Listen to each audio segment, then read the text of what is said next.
علیکم۔ السلام علیکم سر، کیسے ہیں آپ؟ اللہ تعالیٰ کا احسان ہے، آپ سنائیں آپ کیسے ہیں؟ الحمدللہ، میں کافی دیر سے آپ کا کر رہا اور بڑا مجھے شوق تھا۔ کیسے ہیں آپ؟ ٹھیک ہیں؟ خیریت سے ہیں؟ اللہ تعالیٰ کا احسان ہے، بہت مہربانی آپ کی، بات کریں۔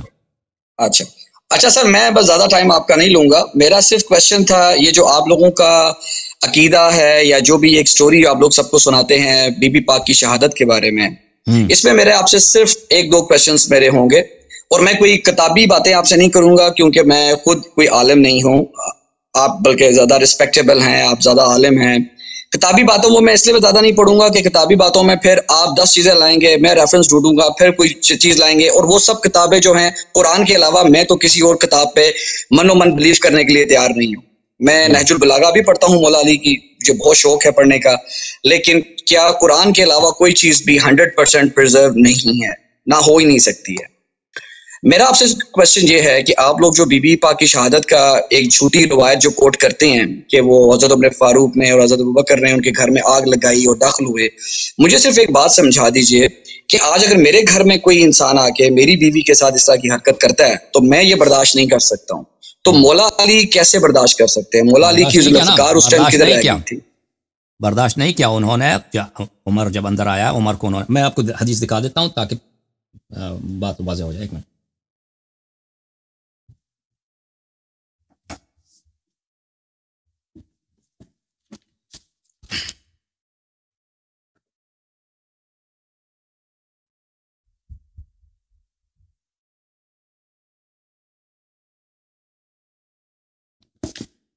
تو یہ کہنا کہ انہوں نے برداشت کیا ہے اور کچھ کیا نہیں ہے تو یہ ایک جھوٹ ہے، ایک تہمت ہے۔ ہم شیعہ یہ نہیں کہتے کہ انہوں نے برداشت کیا، ٹھیک ہے نا؟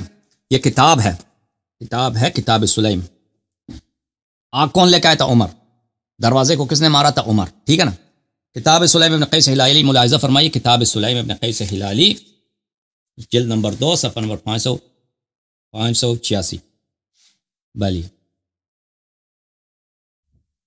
ایک منٹ، صفحہ نمبر 586 ہے۔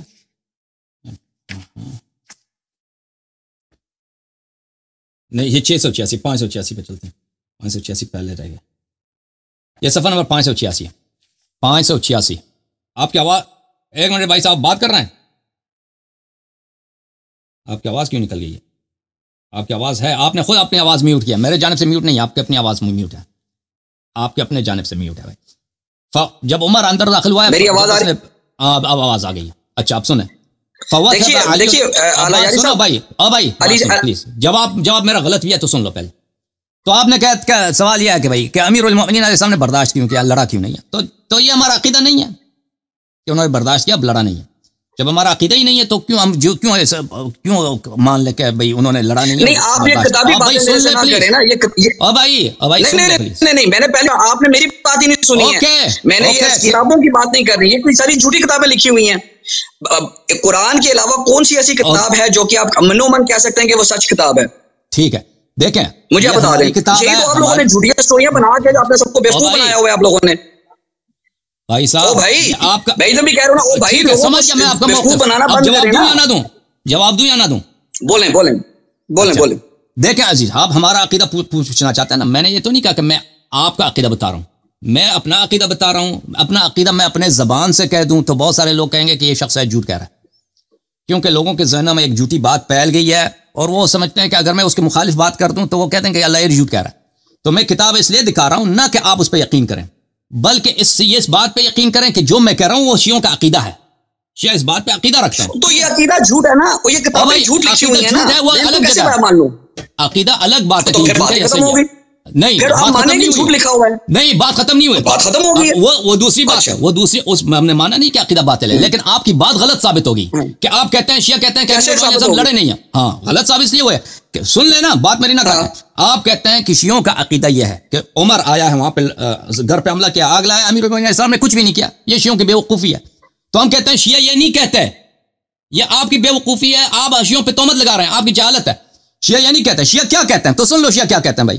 شیعہ یہ کہتے ہیں فوثب علی علیہ السلام فاخذ بتلابیبہ ثم نطرہ فصرعہ ووجع انفہ۔ امیر المؤمنین علیہ السلام آگئے، انہوں نے عمر کے کمر سے پکڑا، عمر کو اوپر کیا، نیچے دے مارا، زمین پہ مارا۔ اچھا، ثم فصرعه، اس کو زمین پہ گرایا، ووجع انفه ورقبته، اس کے ناک کو چوٹ لگایا، اس کے گردن کو چوٹ مارا، وهم بقتله، اور امیر المؤمنین علیہ السلام اس کو قتل بھی کرنے لگے تھے. فذكر قول رسول اللہ صلی اللہ علیہ وآلہ وما اوصاه به، پھر رسول پاک صلی اللہ علیہ وآلہ وسلم کی وصیت اور ان کا حکم ان کے ذہن میں تھا کہ جو لوگ آپ کی خلافت پہ غصب کریں گے اور آپ کے گھر پہ حملہ کریں گے، اگر آپ کے پاس انصار کافی تعداد میں نہیں ہے، سپاہی کافی تعداد میں نہیں ہے، تو ان سے قتال نہ کریں، ان سے جنگ نہ کریں. لا یکلف اللہ نفسا الا وسعها، قرآن کی آیت ہے کہ اگر کسی چیز پہ آپ کی طاقت نہیں ہے تو اللہ نے اس کو آپ پہ واجب نہیں کیا ہے. ٹھیک ہے نا. رسول پاک صلی اللہ علیہ وسلم جب مکے میں تھے تو ان کے اصحاب مارے جاتے تھے. سمیہ جو حضرت عمار کی والدہ تھیں، ان کو مار مار کے بیچاری کو قتل کر دیا. رسول پاک صلی اللہ علیہ وسلم نہیں لڑے، ٹھیک ہے نا، کفار کے خلاف، کیونکہ وہاں پہ ان کے پاس ساتھی نہیں تھے. اگر آپ کے پاس ساتھی نہیں ہو تو آپ ان کے خلاف جہاد نہ کریں. تو جب رسول پاک صلی اللہ علیہ وسلم کی وصیت یاد میں تھا، فقال والذی کرم محمدا بالنبوہ صلی اللہ علیہ وسلم، تو اس اللہ کی قسم جس نے محمد صلی اللہ علیہ وسلم کو نبی بنا کر بھیجا. یا ابن السحاق، اے بدکارہ عورت کے بیٹے، لولا کتاب من اللہ سبق وعہد عہد الی رسول اللہ صلی اللہ علیہ وآلہ لعلمت انک لا تدخل بیتی، اگر اللہ کی جانب سے یہ حکم نہ ہوتا اور رسول پاک صلی اللہ علیہ وسلم کا یہ فرمان نہ ہوتا کہ مجھ پہ جہاد واجب نہیں ہے بلکہ مجھ پہ جہاد حرام کیا پیغمبر نے، تو میں تجھے تو اس وقت سیکھ لیتا، میں تجھے سبق سکھاتا کہ تو کبھی میرے گھر میں داخل نہ ہوتا. ٹھیک ہے نا. تو یہ کہنا میرے عزیزو، شیعوں نے روایت کیا، شیعوں کا نہیں، سنو بات سنو پلیز، بات سنو، تم بات سنو. تو یہ ایک جہالت ہے میرے محترم ناظرین کہ ان لوگوں نے پھیلا دیا ہے، معروف کر دیا کہ بھائی شیعہ عقیدہ رکھتے ہیں کہ صحابہ نے حضرت زہرا سلام اللہ علیہ کو شہید کیا، اور شیعوں کا عقیدہ ہے کہ امیر المومنین علیہ السلام بس دیکھ رہے تھے، کچھ انہوں نے کیا ہی نہیں. تو ایک جھوٹ ہے، ایک جھوٹی بات ہے. تو آپ لوگوں نے، آپ کے علماء آپ کو سکھاتے ہیں، اس کی حقیقت نہیں ہے. امیر المؤمنین علیہ الصلوۃ والسلام جس شخص نے حملہ کیا تھا اس کو سبق سکھایا تھا، لیکن اس کو قتل نہیں کیا. اس کے بعد انہوں نے تلوار نہیں اٹھایا کہ سب کو قتل کر. اس کے کئی وجوہات ہیں. ایک وجہ یہی ہے کہ میں نے عرض کیا کہ رسول پاک صلی اللہ علیہ وسلم کی وصیت ہے. دوسری وجہ میں آپ کو قرآن مجید سے بتا دیتا ہوں کہ حضرت لوط علیہ السلام، لوط نبی ہیں یا نبی نہیں ہے؟ او بھائی قرآن صحیح ہے نہیں؟ قرآن کو مانتے ہو؟ قرآن کو مانتے ہیں یا نہیں مانتے آپ؟ بالکل قرآن کو مانتے ہیں. چلے میں قرآن کو ترجمے کے ساتھ آپ کو دکھا دیتا ہوں کہ قرآن مجید میں حضرت لوط علیہ السلام کی کہانی آپ کو پتہ ہے؟ قرآن میں لوط علیہ السلام کی کیا کہانی ہے؟ لوط علیہ السلام کی کہانی آپ کو معلوم ہے؟ یہی کہ جی بالکل بالکل. کیا ہے، کیا کہانی ہے ان کی؟ وہی جب وہ اپنی قوم کی طرف جاتے ہیں تبلیغ کے لیے اور ان کو تنگ کرتی ہے تو وہ قوم ان سے اینڈ میں پہ وہ دعا کرتے ہیں اللہ سے کہ میں جو ہے وہ فیصلہ کر دیا جائے. نہیں حضرت لوط علیہ السلام میں آپ کو اردو ترجمے کے ساتھ دکھاؤں؟ ہاں اردو ترجمے کے ساتھ میں سورہ ہود نکال دوں آپ کے لیے. سورہ ہود،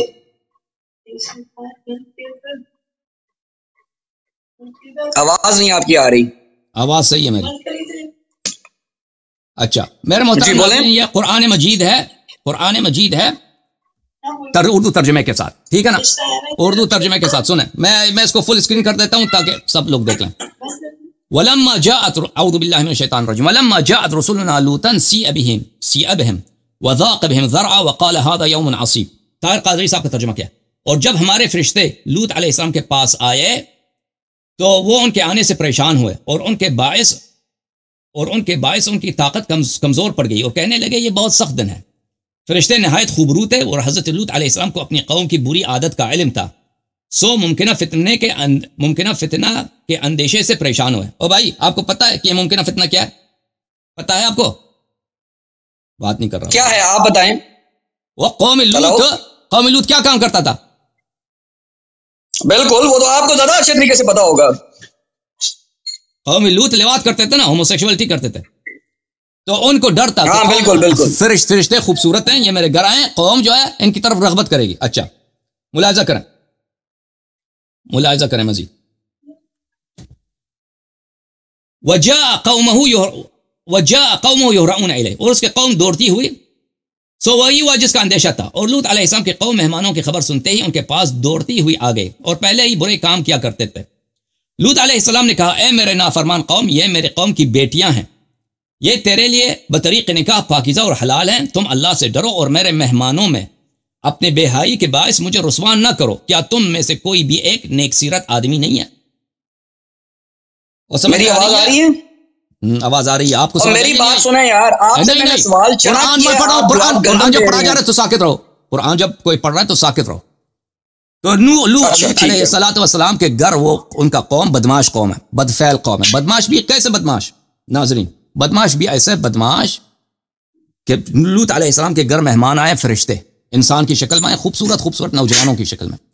تو قوم جو ہے وہ تو بدفعل قوم ہے، ان کو خبر آ گئی کہ یہاں پہ بہت خوبصورت لڑکے آ گئے، نوجوان آ گئے، تو ان کو شوق ہوا کس کا؟ نستجیر باللہ، فعل بد کا، برے فعل کا شوق ہوا، اور گھر میں گھس گئے زبردستی، اور کہا کہ ہم ان کے آپ کے مہمانوں کے ساتھ وہ کام کرنا چاہتے ہیں، آپ بڑے آدمی ہیں، بزرگ آدمی، آپ یہاں سے نکل جائیں۔ یار اب میری بات سنیں گے اللہ یاری صاحب؟ اس طرح تو ہم ساری رات لگے رہیں گے بھائی، تو بات سنو نا یار، سوال میں تمہیں قرآن سکھا رہا ہوں، تو جب کہہ رہا ہے کہ قرآن نہ سکھاؤ، میں قرآن پڑھنے دو، پھر تم نے جو کہنا کہہ دو۔ تو قوم نے کہا، کیا کہا؟ بھائی صاحب میں نے آپ کو میوٹ کیا ہے، میں اب یہ قرآن پڑھ رہا ہوں، قرآن جب تک ختم نہیں ہوا تھا تو آپ کو ساکت رہنا ہوگا، ٹھیک ہے نا؟ ادب سیکھو کچھ۔ تو قوم آ گئی بھائی۔ اب دیکھ آپ تصور کر سکتے ہیں انبیاء کی تاریخ میں، انسانیت کی تاریخ میں اس سے زیادہ بے غیرتی کا کوئی ماحول آپ دیکھ سکتے ہیں؟ کوئی سین اس سے زیادہ بے غیرتی کا، بے حیائی کا، بے شرمی کا، بدماشی کا؟ بھائی نبی نہ بھی ہونا، ایک بزرگ ہے قوم کا، ایک برا آدمی ہے، نیک آدمی ہے، لوط علیہ السلام، نبی نہ بھی ہونا، اس کے گھر میں مہمان آئے، اب کچھ گنڈے آ جاتے، قوم پورا قوم سب گنڈے آ جاتے ہیں اس کے گھر میں زبردستی کہ آپ کے مہمانوں کے ساتھ، ان کو مہمانوں کو ہم ریپ کریں گے، آپ کو وہ کچھ بولنے کا حق نہیں ہے، ٹھیک ہے نا؟ کچھ بولنے کا حق نہیں ہے، کچھ بولنے کا حق نہیں ہے۔ آگے کیا ہوتا ہے میرے محترم ناظرین، ملاحظہ فرمائیے۔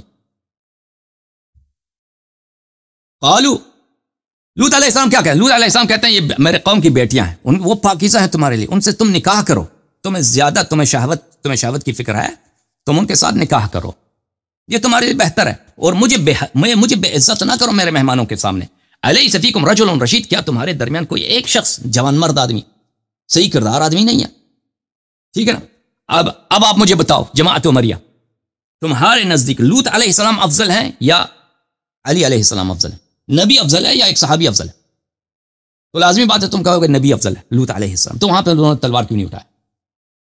وہ تلوار کیوں نہیں اٹھایا؟ قوم نے کیا کہا؟ قوم نے کہا قالوا لقد علمت ما لنا في بناتك من حق وانك لا تعلم ما نريد، وہ بولے تم خوب جانتے ہو کہ ہمیں تمہاری قوم کی بیٹیوں سے کوئی غرض نہیں ہے، اور تم یقیناً جانتے ہو جو کچھ ہم چاہتے ہیں۔ ہم کیا چاہتے ہیں؟ یعنی مہمانوں کے ساتھ ہم ریپ کرنا چاہتے ہیں، مہمانوں کو لواط کرنا چاہتے ہیں۔ لوط علیہ السلام نے کہا قال لو ان لی بکم قوة او آوی الى رکن شدید، لوط علیہ السلام نے کہا کاش مجھ میں تمہارے مقابلے کی ہمت ہوتی، یا میں آج کسی مضبوط قلعے میں پناہ لے سکتا، ٹھیک ہے نا؟ تو لوط علیہ السلام نے ان کے خلاف جہاد نہیں کیا۔ تم کیا جواب دیتے ہو یہاں پر؟ او بھائی تم کیا جواب دیتے ہو؟ لوط علیہ السلام کہہ دو بزدل ہے تو کافر ہو جاؤ گے، نبی کو برا کہنا کفر ہوتا ہے، کہہ دو ان کا ایمان کمزور تھا، کافر، ٹھیک ہے نا؟ تم کیا جواب؟ جماعت عمریہ مجھے بتاؤ اپنے علماء سے، تم یہ بکواس سیکھ کے آ جاتے ہو نا ادھر کہ علی علیہ السلام نے تلوار نہیں اٹھایا، تم اپنے علماء سے پوچھو، تمہارے علماء ہمیں جواب دے دیں لوط علیہ السلام افضل ہیں یا علی علیہ السلام افضل ہے؟ ایک سوال۔ دوسرا سوال، لوط علیہ السلام نے کیوں تلوار نہیں اٹھایا؟ غیرت نہیں ہے؟ تم کافر، کہہ دو غیرت نہیں ہے، کہہ دو عزت نہیں ہے، کوئی تقوی نہیں، کہہ دو تقوی نہیں، کوئی جذبہ شہادت نہیں، سب کہہ دو، تم کافر ہو جاؤ گے، دین سے خارج ہو جاؤ گے۔ پر وجہ کیا ہے کہ انہوں نے تلوار نہیں اٹھایا؟ لوط علیہ السلام، جو تمہارا جواب ہو لوط علیہ السلام کے متعلق ہے، وہی ہمارا جواب امیر المؤمنین اہل بیت طاہرین علیہ السلام کے لیے۔ یہ جواب آپ کا قرآن میں سے، ٹھیک ہے نا؟ یہ جواب آپ کا قرآن میں سے ہے۔ آپ اس بھائی کو لاتے ہیں کہ کیا کہنا چاہتے ہیں، بولو اب کیا کہنا چاہتے ہو ٹوپی صاحب؟ اچھا اللہ یاری صاحب، میں نے آپ کی ساری باتیں بڑے غور سے سنی ہیں، اب آپ نے میری بات میں بولنا نہیں ہے، ٹھیک ہے؟ میری آواز آ رہی ہے آپ کو؟ آ رہی بولیں۔ اچھا ٹھیک ہو گیا، موضوع چینج نہیں کرنا، آپ نے اسی موضوع پہ بات کرنا ہے۔ میں بالکل موضوع چینج نہیں کر رہا ہوں، موضوع آپ نے چینج کیا ہے، آپ سے سوال کیا ہے، آپ اس کا جواب دے رہے ہیں گندم۔ آپ ایک پڑھے لکھے بندے ہیں، اتنے بڑے عالم آپ بنے پھرتے ہیں، آپ کو تو بڑا ٹیکنیکلی، آپ کو تو ایپل ٹو ایپل کمپیریزن کرنا چاہیے۔ آپ کو تو صرف اپنی، آپ کا پتہ وہ حساب ہے کہ جب ایک ہندو کا بچہ بچپن سے اس کو پلایا جاتا ہے نا، ایک گاؤ ماتا اس کو بتایا جاتا ہے، وہ گائے کا پیشاب پی کے وہ اس کی بروٹ اپ ہوتی ہے، وہ جب اس کی بروٹ اپ ہو جاتی ہے، وہ اس گائے کو پیشاب وہ اپنا بدتمیزی نہ کرو، جنت میں لے کے جائے گی. بدتمیزی نہ کرو. بات سنو میری، وہ آپ کی مثال ہے، میری مثال نہیں ہے. اور جس نے حق کا پیشاب پیا وہ میں نہیں ہوں، ٹھیک ہے نا، میرا مثال وہ نہیں ہے. وہ آپ کا مثال ہو سکتا ہے، آپ کا ابا جان کا مثال ہو سکتا ہے، آپ کے امی جان کا مثال ہو سکتا ہے، وہ میرا مثال نہیں ہے، ٹھیک ہے نا. تم بدتمیزی نہ کرو، تم میرے ساتھ پیار سے محبت سے بات کرو. آپ کہتے ہیں وہ میری مثال ہے، نہیں، میری مثال نہیں ہے. جس نے گائے کا پیشاب پیا، کتے کا پیشاب پیا، وہ آپ ہوں گے، آپ کے ابا جان ہوں گے، آپ کے امی جان ہوں گے، میں نہیں ہوں، ٹھیک ہے نا. تم بدتمیزی چھوڑ دو، ادب سے بات کرو، پھر آپ سے بات ہوگی. اب اس آدمی کو ادھر نہیں لائیں گے بھائی.